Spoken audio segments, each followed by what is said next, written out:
Hello, so I hope you've been enjoying this series so far. Casual disclaimer, I will be narrating this chapter because it was requested. Hope you enjoy it. Let's begin.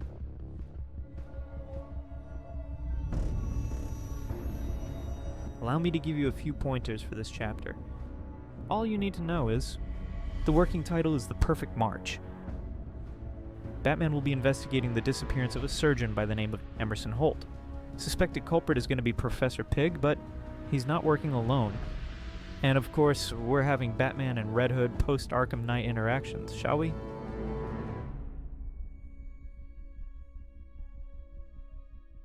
The bat signal flickers weakly through the rain-soaked haze of the Narrows. Sirens echo in the distance, ambulances clustered outside Gotham General. Batman lays on a rooftop, cape dragging water off the ledge. Police chatter bleeds through his comms. Holt's disappearance. Security footage of masked figures pulling him into a maintenance hatch. Batman drops silently into an alley. Red Hood emerges from the shadows, dual pistols reflecting neon. Tension coils like wire. So it's true. You're still breathing. Red Hood begins. Jason. Batman says, almost surprised. Red Hood continues. You don't call. Don't write. Not even a bat-shaped postcard. And now I hear you've been playing Demon in the Dark. Thought I was the screw-up. What have you been doing, Bruce? Batman doesn't bite. He flicks his gauntlet, a holographic sewer map glowing blue between them.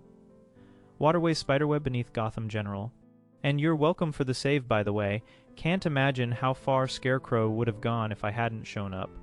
He wouldn't. I was expecting you. Same old, same old. But I guess we have something in common after all. Two twisted freaks back from the dead.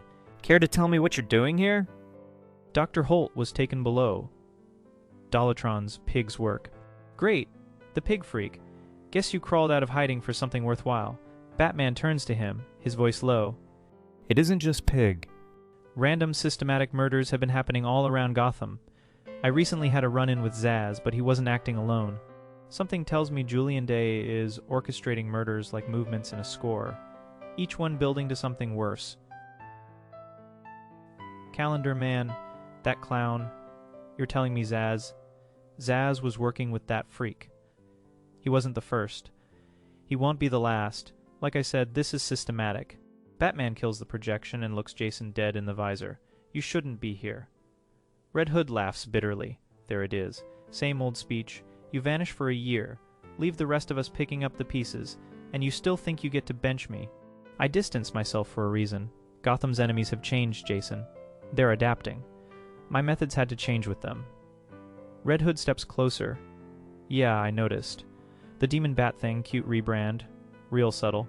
But don't tell me to sit this one out. Not after Joker, not after Scarecrow. I've earned my place in this war. Batman hesitates then. This isn't about place. It's about survival. If you stay in this, you'll paint a target bigger than the one you already carry. Jason holsters one pistol, but keeps the other dangling loose. Tension simmering. Guess we'll see who survives then. Lead the way, Bruce. I'll try not to shoot your new friends. The camera pushes down into the storm drains, the dripping sewers beneath Gotham General. Gameplay begins. The HUD fades in. The claustrophobic tunnels are damp, lined with rusted pipes and ankle-deep water. Distant humming echoes. Dollotrons chanting in broken nursery rhymes. Phase 1 approach. Batman and Red Hood enter a wide sewer corridor. Ahead, Dollotrons patrol in groups of 2 or 3, jerking unnaturally, their porcelain masks reflecting the dim fluorescence. Batman's detective vision highlights their vital signs, all civilian. Heart rates elevated, some erratic, confirming they are under Pyg's mind-altering surgery. They're not soldiers, Jason. They're victims. Red Hood cocking a pistol. Victims with scalpels. And I don't do rescue missions for meat puppets. Phase 2. Player choice begins. Batman's stealth option. The player can grapple to overhead pipes. Silently take down Dollotrons or use gadgets such as smoke pellets. Sonic batarangs, freeze grenades to subdue them non-lethally. Red Hood's lethal options are AI controlled, meaning Jason automatically guns down Dollotrons unless Batman intervenes. Mechanic. When Jason lines up a kill, a button prompt flashes. Disarm Jason.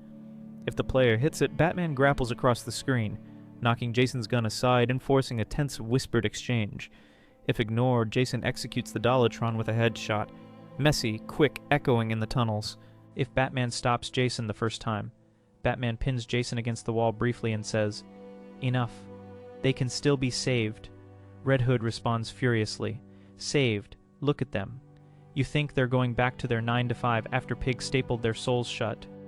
If Batman ignores Jason the first time, Jason executes a Dollotron and reloads in a mocking tone. Selective morality, Bruce. No wonder Joker stayed alive for so long. You are such a hypocrite. If Batman stops Jason again, he shoves Batman back mid-argument, breaking stealth and alerting enemies, saying, "Every second you waste on this, more people die topside. Make up your mind or I'll make it for you." This triggers an extra combat wave as Dollotrons hear the scuffle. But if you let Jason kill again, Jason escalates, shooting more Dollotrons before Batman even has a chance to engage. Batman growls, "You're slaughtering them." Red Hood snaps back, "You're letting them live. Both roads end in the morgue." Take a little break to process what you just read. The structure can feel overwhelming, but I just wanted to lay out the mechanics for you flawlessly, so you have a better understanding of what's happening. I hope it's not too much to take in all at once. Are you okay? Well then, let's continue. The final confrontation in the tunnels. After the last Dollotron wave falls, the player gets a short cutscene where Batman kneels by one unconscious Dollotron, scanning him with the gauntlet. Neurological implants. Pygs rewired their motor functions. They're still in there, Jason. Red Hood, holstering his guns with disgust, responds, "Yeah, maybe, but they're not coming back. As you should know, your choices matter here, so if you save more Dollotrons..." Oracle later remarks that Batman uploaded neural data from the survivors, giving her a chance to map Pyg's control patterns. And in regards to the previous chapter, Ending Unlock, you can find falsified birth certificate for the 29th of February tucked in Pyg's journal. If you explore or search the lair, it's annotated with Julian Day's handwriting. The child born without a day, a perfect absence. Perfection begins in omission. This links the February side mission directly into March. Batman realizes Pyg isn't working alone. He's being curated by Calendar Man. Batman and Jason push deeper into the Dollotron workshop. Deformed mannequins hang from hooks, surgical tools gleaming under fluorescent lights. You let Zsasz live, didn't you? This depends on the choices you made in Chapter 2, but Jason adapts either way.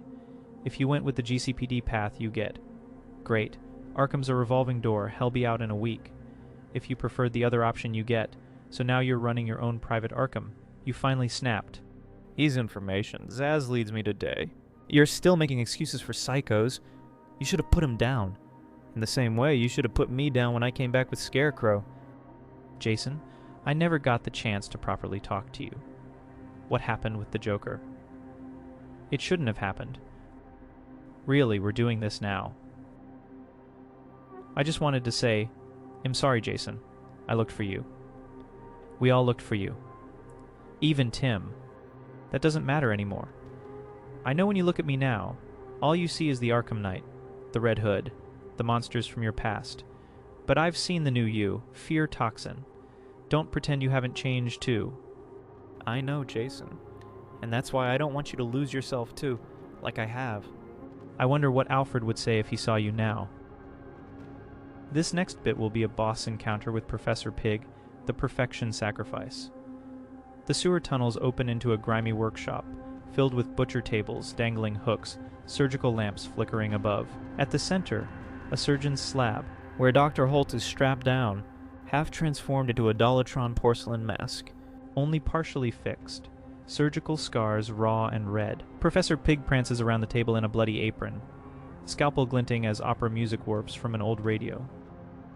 Professor Pyg does a pre-fight monologue in a sing-song voice while twirling scalpel, reminiscent of our previous encounter. Oh, my pretties. The idols of imperfection have come to watch. March, march, march, the month of the knives and sacrifice. Today, Dr. Holt becomes a work of art, a perfection for the Ides.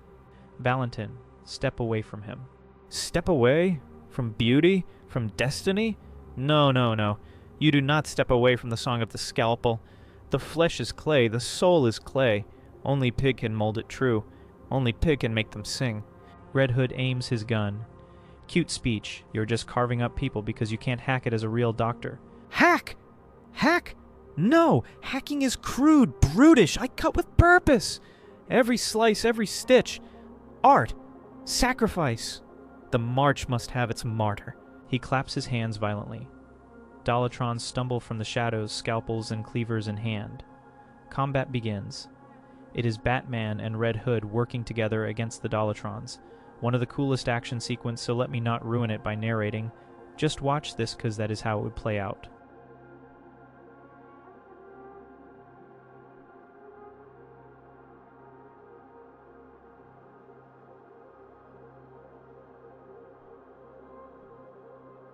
I also just want to remind you that I am just simulating the story for you, so it feels more like a game.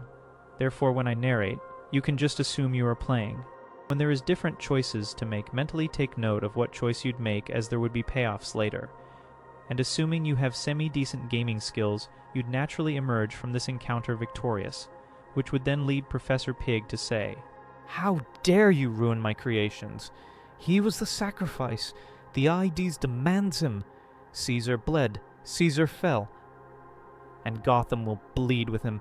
Perfect blood for a perfect march." Batman frees Holt from the table alive, but traumatized. Jason executes the last Dollotron with a shot to the head. Pyg, cornered, shrieks with manic glee. He slashes a pipe, releasing scalding steam as a barrier. By the time it clears, Pyg is gone, leaving behind his blood-stained surgical journal on the slab. The journal is filled with grotesque sketches of Dollotrons, but between them are Julian Day's annotations. Circled dates, cryptic notes about rhythm, timing, and sacrifice. Batman closes the journal, his voice grim. "As I suspected, Pyg wasn't working alone. Calendar Man's behind this." Red Hood snorts. Calendar Man and a butcher with a scalpel. Hell of a team. "What's next, Condiment King?" Batman ignores the remark, eyes narrowing. The two stand over the unconscious victim, Holt, barely alive. Jason turns to leave. "I have to go." Batman says nothing, his silence heavier than a retort. "You haven't lost your touch, Bruce." Before he leaves, Jason tosses one of Pyg's scalpels at the wall. Sticks into a calendar page, circled in red ink, March 15th.